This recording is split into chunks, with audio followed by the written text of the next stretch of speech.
rather a very long question. But since it is relevant, I took it. It's a very long question. It has 6 parts.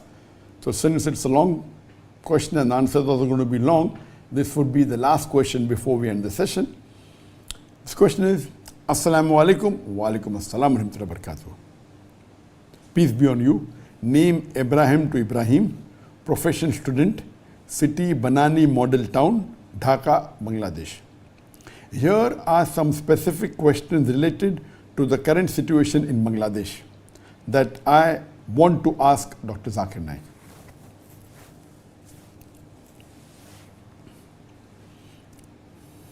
The first question, political and social stability. Dr. Zakir Naik, how should Muslims in Bangladesh navigate the political instability and ensure they adhere to Islamic principles in the process?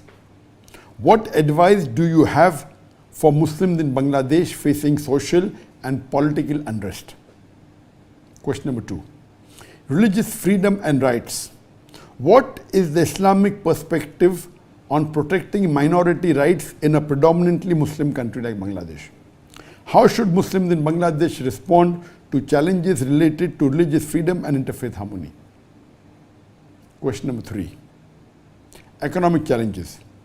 Dr. Zakir Naik, what guidance does Islam provide for addressing economic inequality and poverty in Bangladesh? How can Islamic principles be applied to improve the economic situation of the underprivileged in Bangladesh?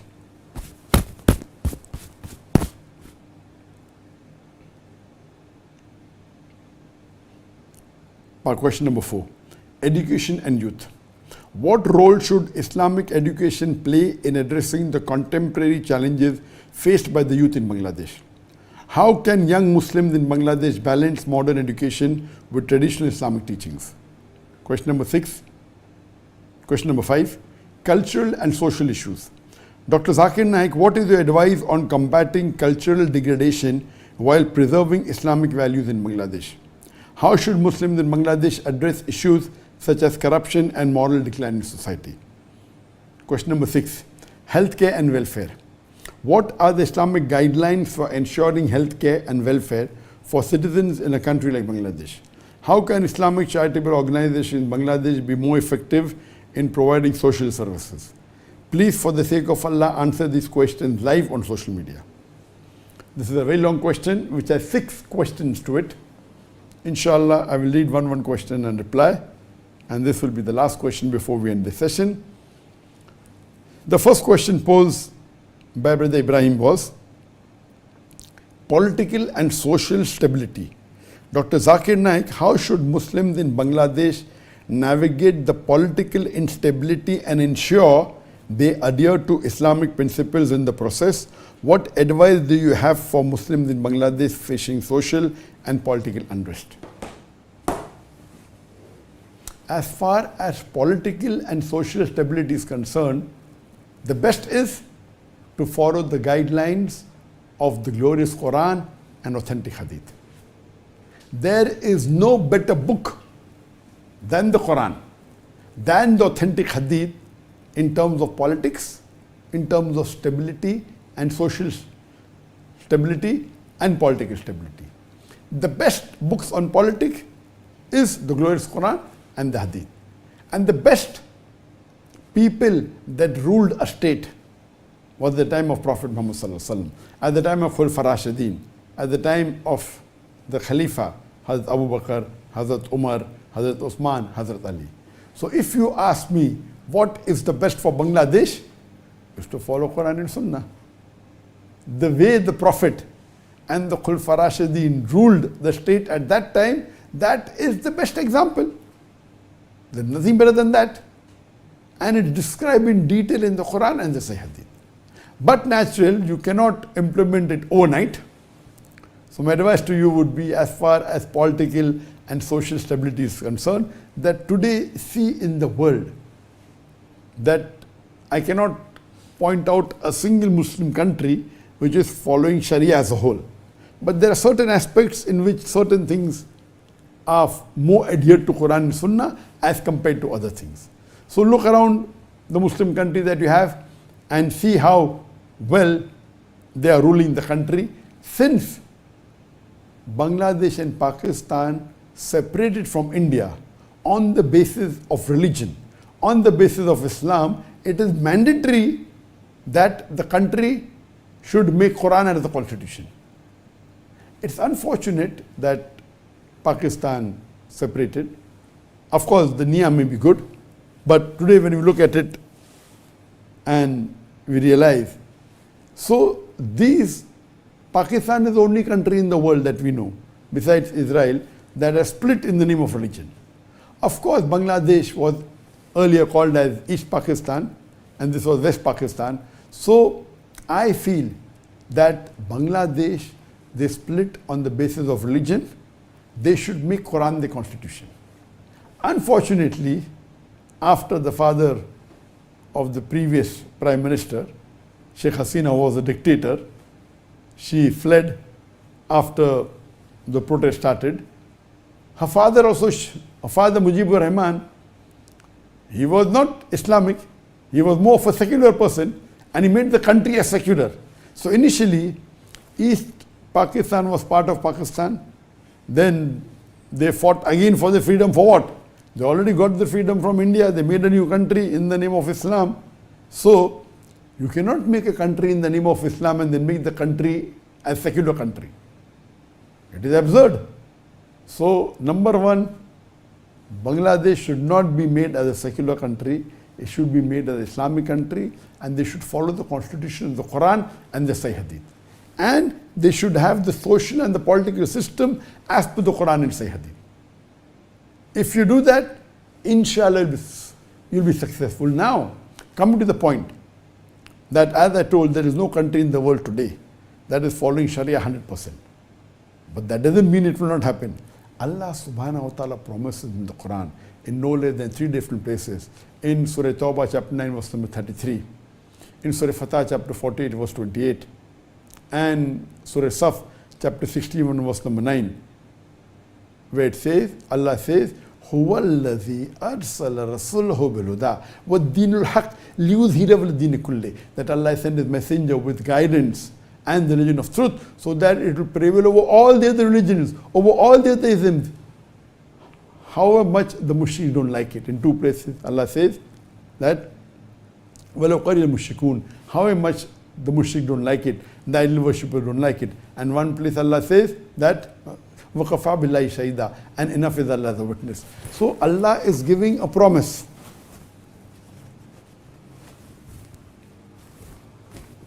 Allah is promising in the last and final revelation, the Quran, that this deen will prevail over all the other religions, over all the other isms, whether it be Christianism, Hinduism, Buddhism, Judaism, socialism, atheism, communism. Islam is destined to supersede all, kulli, overcome them all. وَكَفَى بِاللَّهِ شَهِيدًا, and enough is Allah the witness. How much the Muslims don't like it. So this deen is going to prevail. And there are various Sahih Hadith talking about it, that before the end of the world, the Muslims will rule the world as per the Quran and Sahih Hadith for 7 years.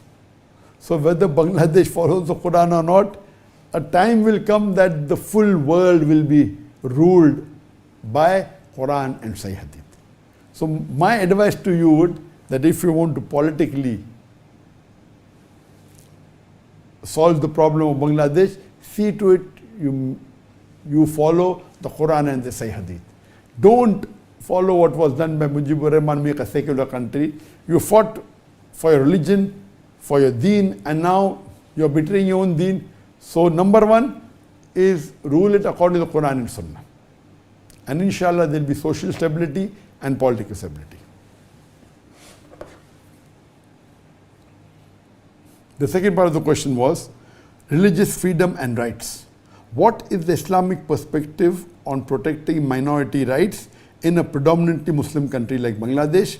How should Muslims in Bangladesh respond to challenges related to religious freedom and interfaith harmony? As far as religious freedom and rights are concerned, there is no country in the world, there is no system in the world that gave rights to the followers of other faith like what Islam has given. And you have that in the history of the seerah of the Prophet. You have the history in the seerah of the Khulafa Rashidin, whether it be Hazrat Abu Bakr, Hazrat Umar, Hazrat Uthman, Hazrat Ali, may Allah be pleased with them all. So, in Islam, the non-Muslims are secured. Allah says in the Quran, in Surah Baqarah, chapter number 2, verse number 256, La ikrah fid deen, there is no compulsion in religion. Truth stands out clear from error. So in Islam, there is no compulsion. So in Islam, suppose if there is a religious structure, whether it be a church, whether it be a synagogue, whether it be a temple, they are safe. Unless it's creating a fitna, that's a different case. If it is creating a fitna, and then you have to remove it different. But generally, in an Islamic state, if the existing temples and churches and synagogues, they are secured. You aren't allowed to attack it, you aren't allowed to destroy it, unless it's creating a fitna, that's a different question. But generally, they are safe and they are secured. They should be protected. So, similarly, in Bangladesh, following the Islamic principles, all the non-Muslim places of worship, they should be protected. They should be safe. They need not spend money protecting it. Yes, in Islamic country, you may not build new churches or new temples, but whatever is existing, they are protected. And you have several such examples. If you know the history of Salahuddin Ayyub, Salahuddin Ayyubi, when he conquered Jerusalem, where it was under the clutches of the Christians, and how he went and he liberated it. And when he went there, the Christians, they knew that what atrocities they had done to the Muslims, how they fled the land. Now that they've come back to power, how will they treat us? They were afraid. And when they asked how will they be treated, so the reply given by Salahuddin Ayyubi is that I am different. That they asked, will you take revenge? Will you teach us a lesson? So he said, I am Salahuddin Ayyubi. I am Salahuddin, you are safe from me. And he saw to it that he gave them all their rights and they were secured. A Muslim, a non-Muslim in a Muslim political system is secured. They are safe. And as far as religious freedom is concerned, but naturally I am of the opinion of whether it be Saudi Arabia, the Gulf countries, they do not allow propagation of other religion. And I agree with that. If you know something is wrong, you will not allow that thing to be taught. For example, all of us know maths. Simple question, if you want to keep a maths teacher, and the maths teacher teaches 2 plus 2 is equal to 5, then will you appoint the teacher? And the answer is no. Because we know basics of math. So similarly, if we know basics of math, we will not appoint a teacher which says 2 plus 2 is equal to 5. We'll appoint a teacher that says 2 plus 2 is equal to 4.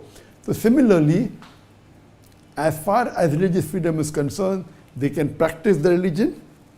If the mosques are there, it is safe, it's secured, they cannot be demolished. And at the same time, they can take guidance. In religious freedom, there should be interfaith dialogue, there should be commonalities, as Allah says, Ta'alaw ila kalimatin sawa'in bayna bainakum. Come to common terms as with Asaynu, which is the first term, Allah na'budu illallah, that we worship none but Allah. So we should know that the main purpose of life is to worship Allah subhanahu wa ta'ala, and you see to it that all your luggage that is there, that as far as religious freedom is concerned, we give them the rights, but they cannot step on our toes, they cannot propagate things which we believe is wrong. They can practice it as long as they don't propagate their religion and they don't get a fitna, they can stay, and inshallah Allah subhanahu wa ta'ala will give hidayah and will see to it that they follow the deen.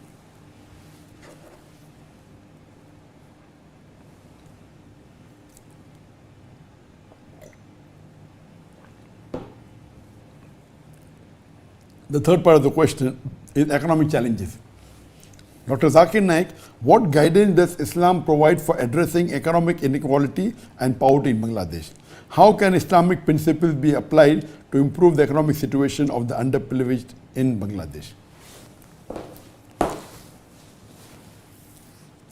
The fourth pillar of Islam, or rather the third pillar of Islam, it is zakat.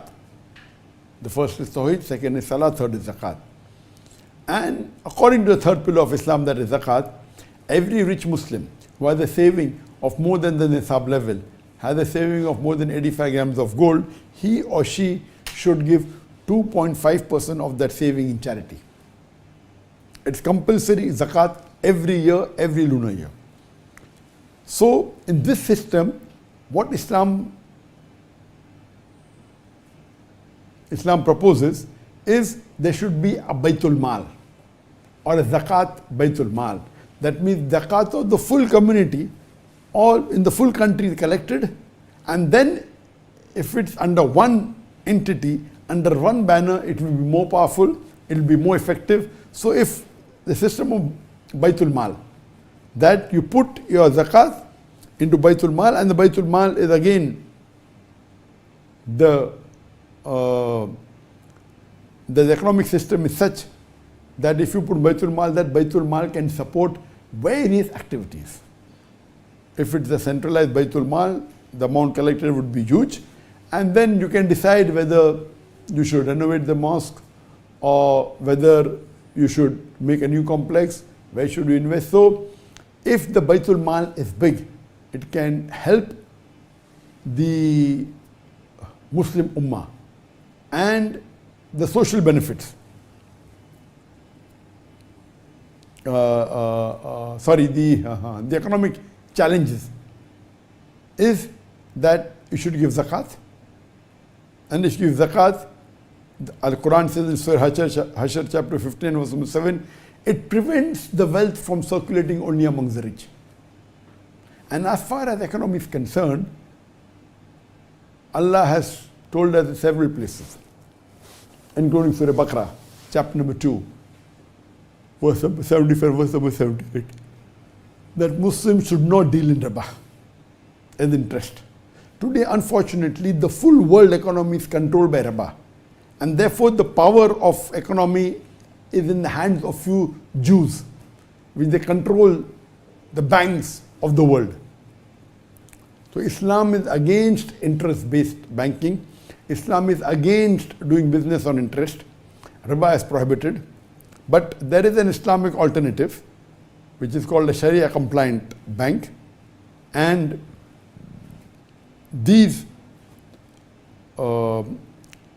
Sharia-compliant investments, etc., we have to see to it that if we follow these principles, the economy will be stable. And the currency also will be powerful. That's the reason my advice is that see to follow Quran and Sunnah, follow the economic system, follow the Sharia compliancy, and inshallah that would be helpful for the country of Bangladesh. Question number 4, education and youth. What role should Islamic education play in addressing the contemporary challenges faced by the youth in Bangladesh?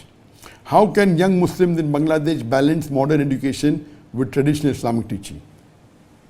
The first guidance given in the Quran to humanity was not to pray, was not to fast, was not to perform Hajj. It was Iqra. It was read. It was proclaim. It was recite.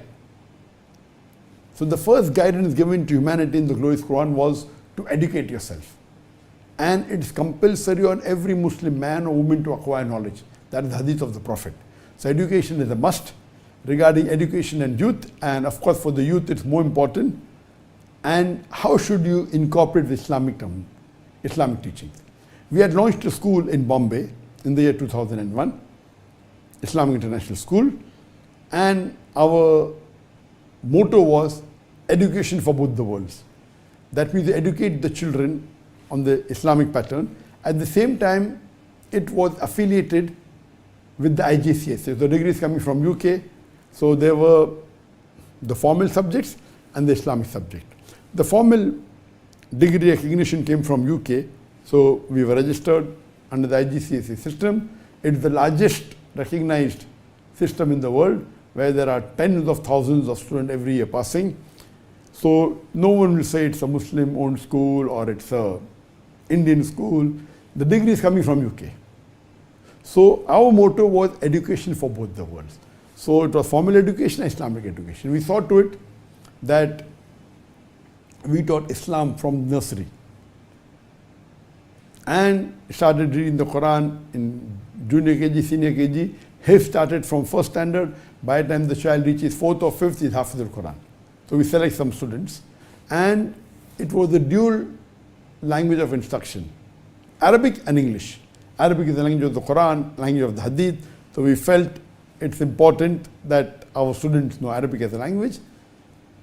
So if you see that in our school, we had Deen and Dunya both put together, and when the periods, the classes were divided in the full week in 5 days to 60 classes.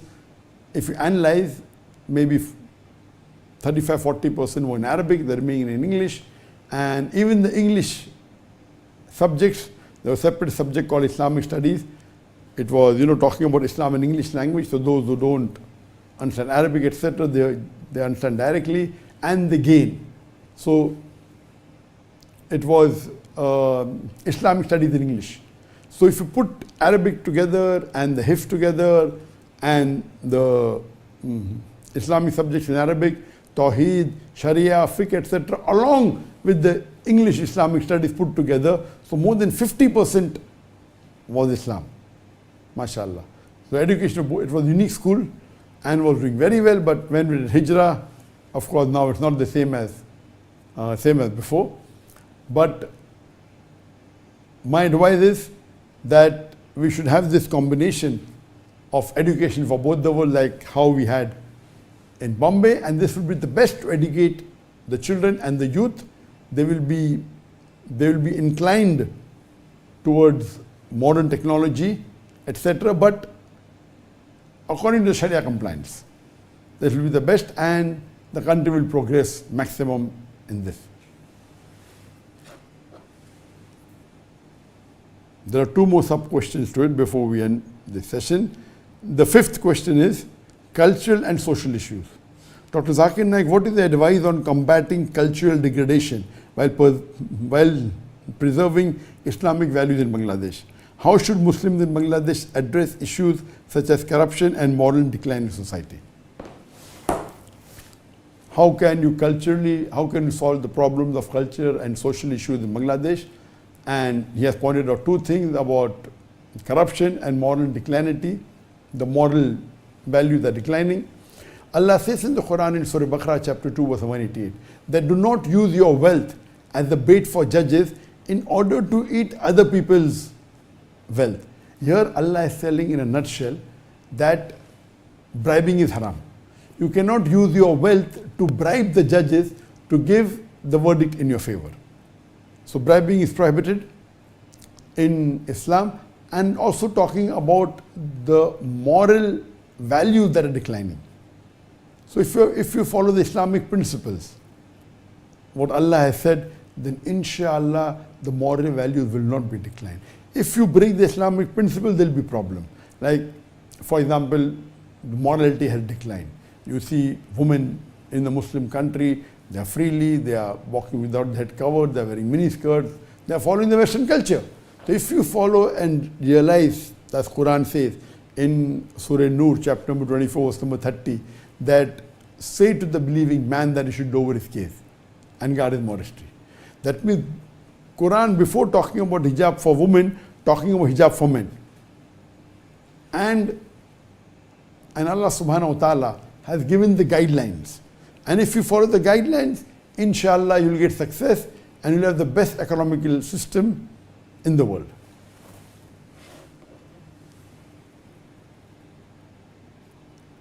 As well as taking care of cultural issues and social issues. So, but naturally you should follow the dress code, that the Muslimah should be in hijab, etc. So you follow these cultural values and see to it that you don't keep anything which is involved in haram.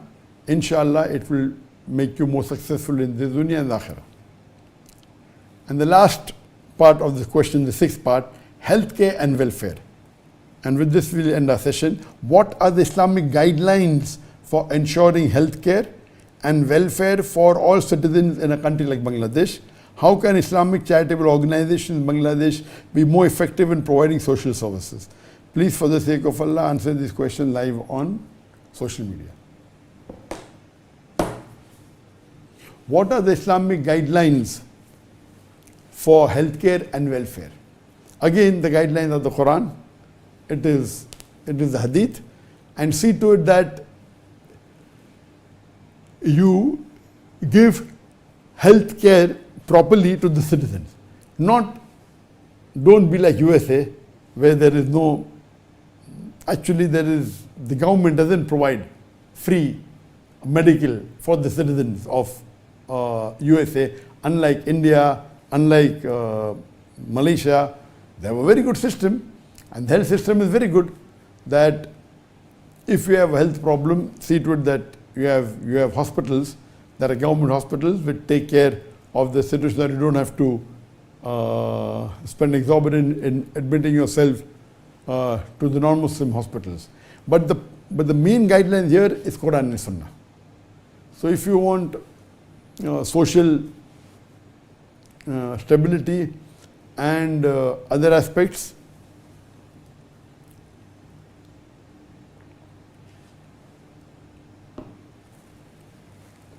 the healthcare and the welfare, then see to it that you give proper healthcare, unlike USA, where you have to get insurance and riba-based insurance, and many times you get stuck and you don't get treatment. But see countries like Malaysia, mashallah, the hospitals for the citizens is excellent and they are very effective. So it should be that you use the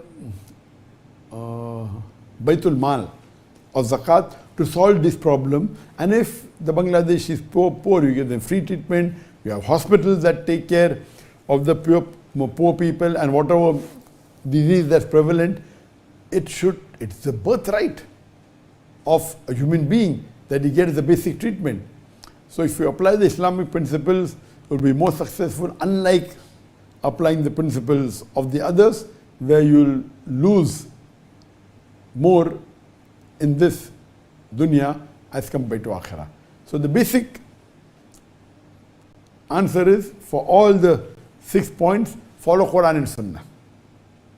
Follow the Quran and the teachings of Allah subhanahu wa ta'ala, as well as the Sahih Hadith.